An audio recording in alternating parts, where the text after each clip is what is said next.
Before I get started with this lesson, I want to give all honor, praise, and glory to Yahweh, Bahashem, Yahushua, Bahashem, Kwadash. Double honors to my apostles and elders, the great millstone that taught me his truth and that rule well. A peace and salutation to the elect out there laboring on and that believe in the name of Yahweh, Bahashem, Yahushua, Bahashem, Kwadash. To USA Shalom. This is your brother Amwan from the GMS Charlotte Camp, coming back with another lesson through the spirit and power of Yahweh, Bahashem, Yahushua, Bahashem, Kwadash. And this lesson pretty much is inspired off of this video that I came across the other day, and I thought it was beautiful. And this goes to show you the fact of why Esau destroyed the Israelite family structure. Alright? Why he had to separate the children from their parents. Because if they were allowed to keep the family structure together, alright, that spirit, that the father is in, will be passed down to his children, because we know the man is the one that sets the foundation of the family. Matter of fact, let me actually start with that real quick.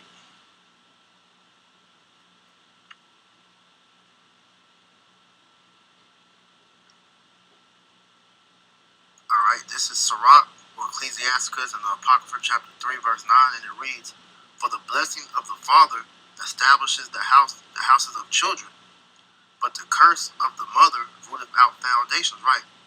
So Esau broke up the family structure by getting the man out the house, by having the woman rely on outside sources, to pretty much sustain her, which ultimately was Esau with his government, his WIC program and all these different things. But the point being, he had to take the father out the house because the father establishes the foundation of how the family, the household runs, man, how they think.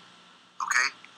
Now, this video is a beautiful, example of, teaching your children about their enemy, and ultimately this is spiritual, because what these children, are saying is exactly what, we are speaking, that's coming out of the scriptures, which says that Esau, Edom, the so-called white man, will go into slavery, as the Bible says, man.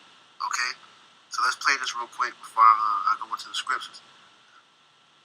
I will. I just sit him someplace. Because he had one side of the wall, and they had the other side, but just let them have a little piece of it.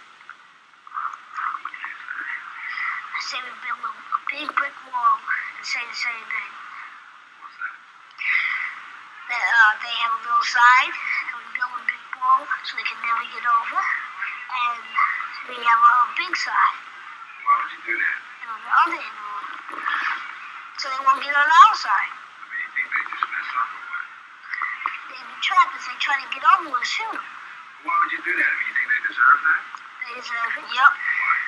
Because they killed some of us, they chained some of us, they whipped some of us, and they stabbed some of us, they shot some of us. This will pay you back, huh? Yeah. They're not good too. But this is not, they're good too. But putting a brick wall there and not shooting them, but doing what they did, is not as worse as they did to us.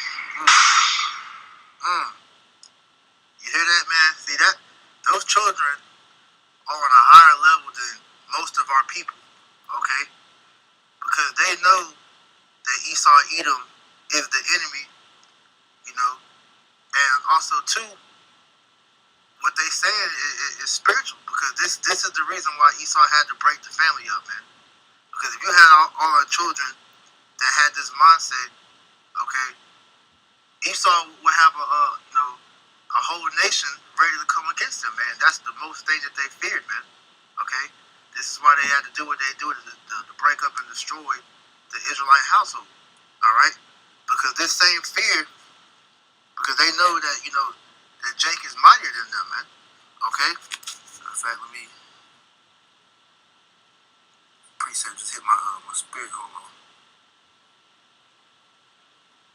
Because this same fear was what you read about when you go into the what happened in Egypt with the pharaohs. Okay, this is Exodus chapter 1 verse 8. All right. Matter of fact,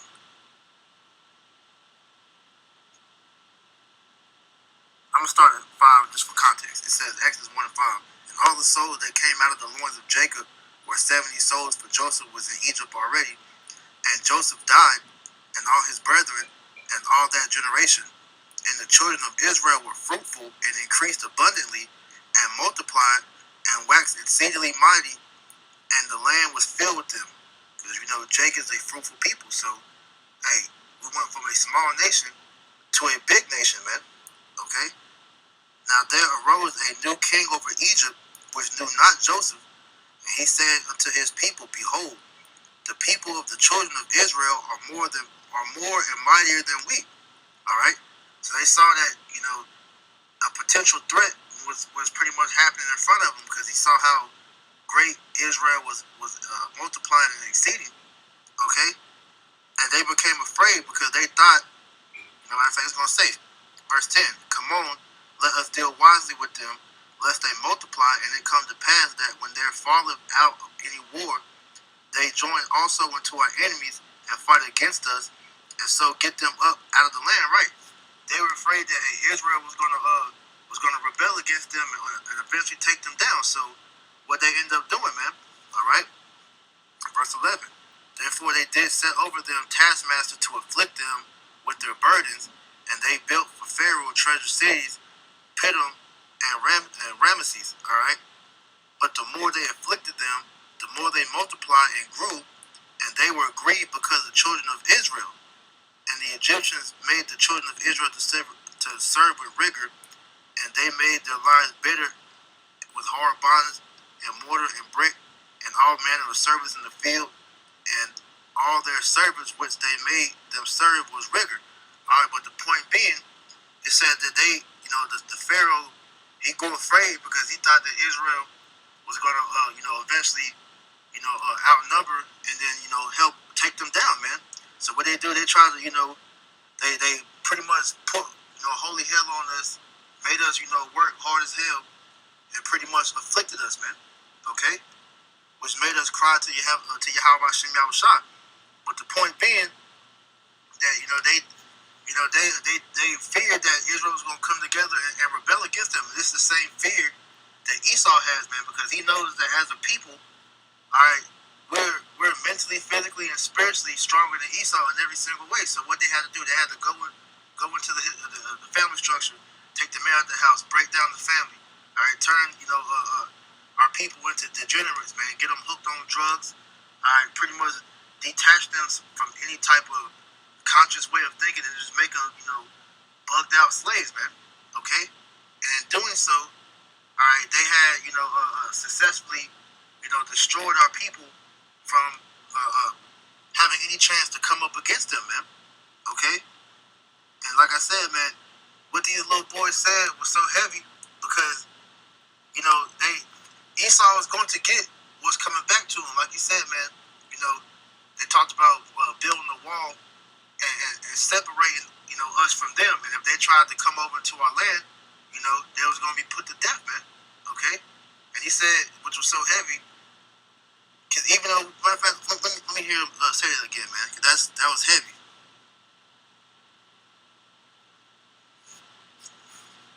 You make white people slaves?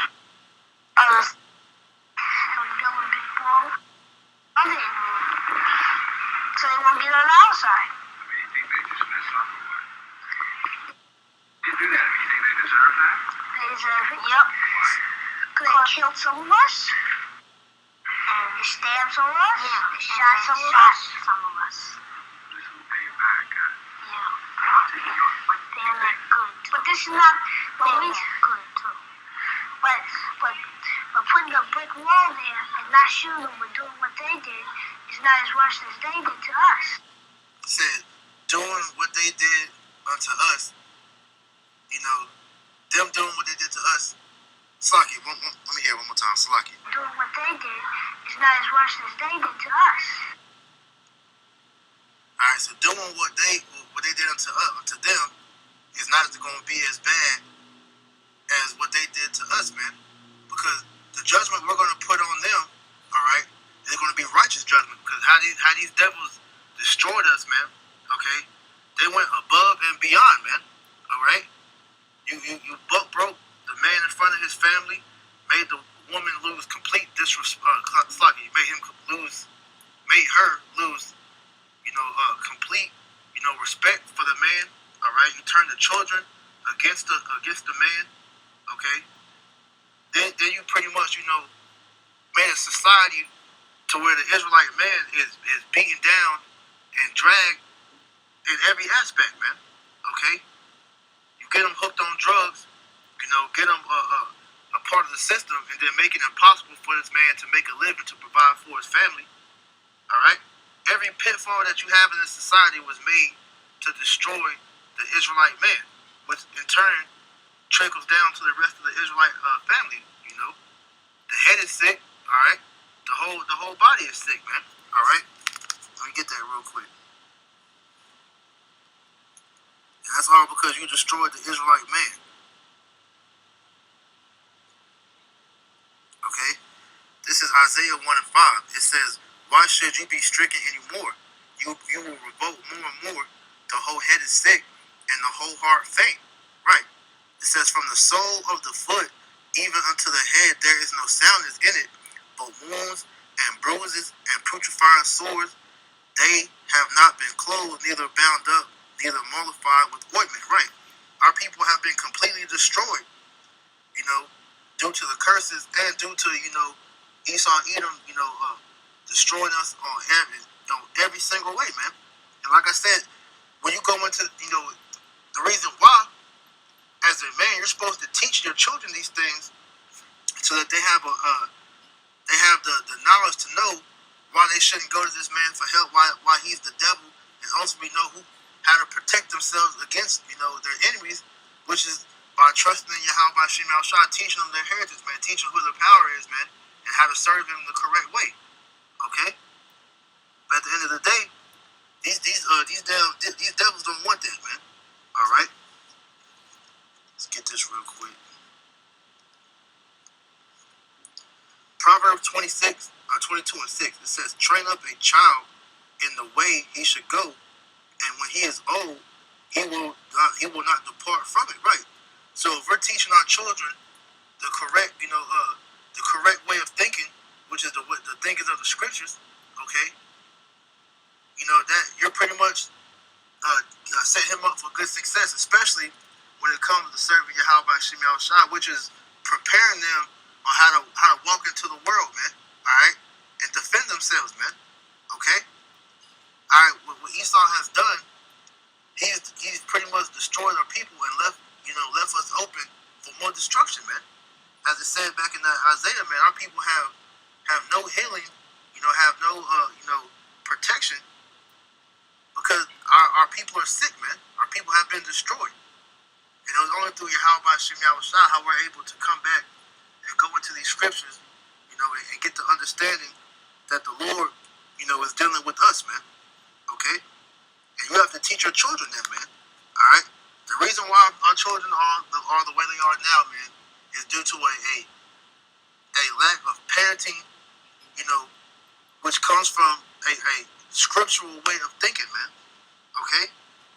Teaching them to walk in the ways of the Lord, to walk in the Spirit, Once they become of age, to be bound under the law, they're supposed to be taught on how to serve the Most High, man.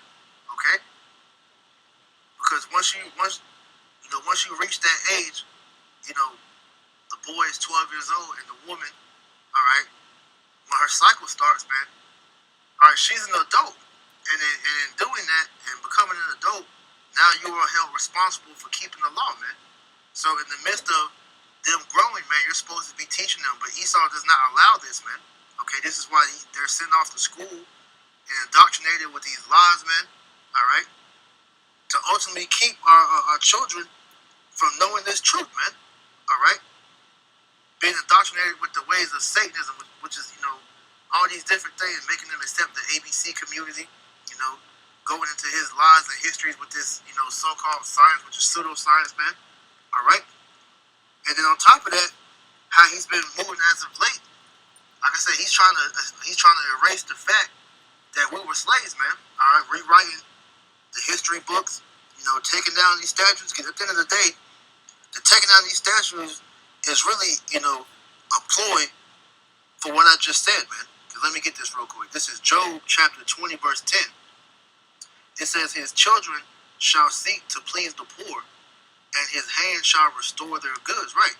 Because in a simple, Negro, Latino, and Native American mind, you see Esau take down these slave masters, these prominent Edomite, people in history as a means for them to, atone for that dark history, But at the end of the day, they're doing that because, hey, as your children grow, there is no evidence of them, going back and doing showing what they've done, man. All right, you're trying to teach them about these prominent, devils in this society, and Esau's trying to hide that past, man. So they don't have, no reverence to look back at and see that this person was actually real, man. Because them being lied to in these indoctrination schools, man. All right, they're pretty much being fed lies, man. Okay, so going back to the book of Sirach, which is another chapter. This is in the book of Sirach 30 and verse 3. It says, he that teacheth his son grieveth the enemy. All right, and why does that grieve the enemy? Because now he has another potential, enemy that's going to come after him, man, or that's going to be against him. Okay? It says, he that teacheth his son grieveth the enemy, and before his friends he shall rejoice of him. Though his father die, yet he is as though he were not dead, for he have left one behind that is like himself. All right, because that Israelite boy, being the main one, even the daughters too, but mainly the sons. Okay, they pretty much are pretty much coming in the image of their father, man. Thinking the same way. All right, knowing what his dad knows, so that way you're carrying on his legacy, man. All right, and knowing who your enemy is, that's another, another person that Esau has to worry about, and that's gonna come against him, man. It says, while he lived, he saw and rejoiced in him, and when he died, he was not sorrowful. So the point being, excuse me, that's somebody else that he has to worry about, man. And so, like I said, they don't want these things to be taught because they don't want the fact that he is going into captivity be something that our children know. Because you can imagine this little these two young Jakes with that mindset. Imagine how when they get older and have learned more than what they know already, man. All right, that scares this devil, man. Especially when you introduce the truth into that same knowledge, man. All right, mixing that history into knowing why this happened, and all these different things, man. All right, Esau is afraid of that, man. All right, but this is James 2 and 19. It says, "Thou believest that there is one power; thou doest well. The devils also believe and tremble." And what's the thing that they're worried about, man? Is that Yahushua, it's like that Yahweh is going to send his son Yahushua back down to the earth to pretty much, take down Esau and these other heathen and establish his kingdom, which in his kingdom, the kingdom of heaven, the kingdom of the Israelites, Esau will be a slave. Okay? So that's the thing that they fear. This is why they don't want this knowledge to be taught. This is why they did what they did to separate our people from their history, so that they, that we couldn't teach our children this, to keep on, raising up the Israelites, man. All right? This is Revelation 13 and 9. It says, if any man have an ear, let him hear. He that leadeth into captivity shall go into captivity, and he that killeth with the sword must be killed with the sword. Here is the patience and the faith of the saints. And this scripture is going to come to pass. All right? And this is why Esau is afraid, man. He doesn't want to go into captivity. He doesn't want to have to pay for everything that he's done. Because just like that young Jake said, man, everything that we do to these devils in the kingdom of heaven is never going to be as bad as the things they've done to us, man. Okay? So you killed us with the sword, you're going to be killed with the sword. You put us into captivity, we're going to push you into captivity, man. And that captivity is going to be 1,000 long, hard years of hardcore slavery, man. Every day of getting your ass whooped, man. And we're going to have the power to put you to death, man. And on top of that, we're going to have spiritual power to do it too, man. So, hey, Esau, scriptures tell you, man, to meditate terror, you know. Hey, so just imagine the things we're going to be able to do with spiritual power to you. And the things you did to us, man. Gator bait, you know. The African dodger, you know. The origins of whack-a-mole, ugly zoos. Man, yo, it's going to be a beautiful thing in the kingdom, man, once we get that power to come down upon you, you damn devils, man. All right? Going to some more captivity scriptures. Isaiah 14:1. It says, "For the Lord will have mercy on Jacob and will yet choose Israel and set them in their own land, and the strangers shall be joined with them, and they shall cleave to the house of Jacob." Now, this is speaking of, you know, the Israelites and the Israelite foreigners who are the Israelites that are scattered through the four corners of the earth. That may look, you know, like the heathen, but are spiritually Israelites, because their seed line goes back to one of the progenitors of the 12 tribes, man. The so-called Negro, Latino, Native American descent. All right? So the Lord's going to bring all Israel back into the land of Israel. All right? It says, "And the people shall take them and bring them to their place, and the house of Israel shall possess them in the land of the Lord for servants and handmaids," slaves. You heathen, specifically Esau, Edom, will be slaves to the Israelites in the kingdom of heaven. There's no way around it. You cannot get that mixed up and say that, you know, all nations are going to make it. Because if that's true, why does Isaiah 14:2 say what it just read? Okay? "They shall take them captives, who captives they were. He that leadeth into captivity shall go into captivity," right? "And they shall rule over their oppressors." So we're going to rule over these heathen. Okay? You heathen will go into captivity under the Israelites, man. As I, just mentioned, let's reiterate that, man. We get another hot boy.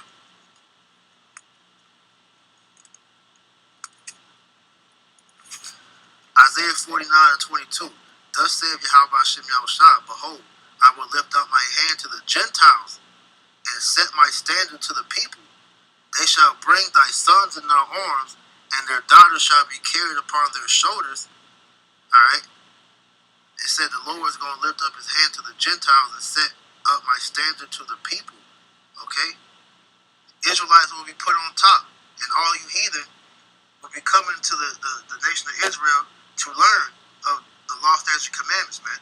Because that will be the standard, in the kingdom of Israel, man. Okay? "And kings shall be nursing fathers, and their queens thy nursing mothers. They shall bow down to thee with their face toward the earth, and lick up the dust of thy feet. And they shall know that I am the Lord, for they shall not be ashamed that wait on me." Right. So Yahweh Hashem Yahushua is going to set up Israel to be the government, over the world. And in doing so, we're going to enslave all the nations. Okay? And eventually, after the 1,000-year period, you nations are going to be given back your lands, but you will be tributaries unto the nation of Israel for eternity. All right? And Esau, after his 1,000 years is done away with, let's get that. After your 1,000-year prison sentence, man, what's going to be your fate? Obadiah 18. "And the house of Jacob shall be a fire, and the house of Joseph a flame, and the house of Esau for stubble. And they shall kindle in them and devour them, and there shall not be any remaining of the house of Esau, for the Lord hath spoken." All right? So Esau is going to be obliterated. He's going to be eliminated. All right? There's not going to be any more Edomites on the earth after the 1,000 years, is done away with. It's like done, gone and past, man. Because the 1,000-year period is when the heathen are going to build up the kingdom. And once the kingdom is built, the Edomites have no more use, and you're going to be put all in a pit, and it's going to be the greatest bonfire in human history, man. All right? And this is knowledge that they don't want us to pass to our children, because they're trying to offset prophecy, man. All right? But hey, the scriptures tell you, man, hey, the Lord is waking up his people. All right? Israel is waking up, and there's nothing Esau can do to stop the prophecy. So just as Israel waking up, he said what? The saints are going to take the kingdom, man. Yahweh Shah is coming back to bring you devils down. And once we get that power, all right, you nations are going to submit unto us. Matter of fact, I'm going to close with that. This is Deuteronomy chapter 28, verse 1. And it shall come to pass, if thou shalt hearken diligently unto the voice of the Lord thy power, to observe and to do all his commandments, which I command thee this day, that the Lord thy power will set thee on high above all the nations. What's that? Rulership. If Israel, this was the blessed part of the covenant, that if we kept all the laws perfect, that the heathen will be under us. And guess what the beautiful part about it is, man? All right, the Lord is going to put his laws in our inner parts when we get these new bodies. All right, and we're never going to sin again, which means what? We're going to get that power. All right. So this is why Esau was afraid, man. Okay, he doesn't want us to teach our children. One more verse, Salakia. Spirit, man.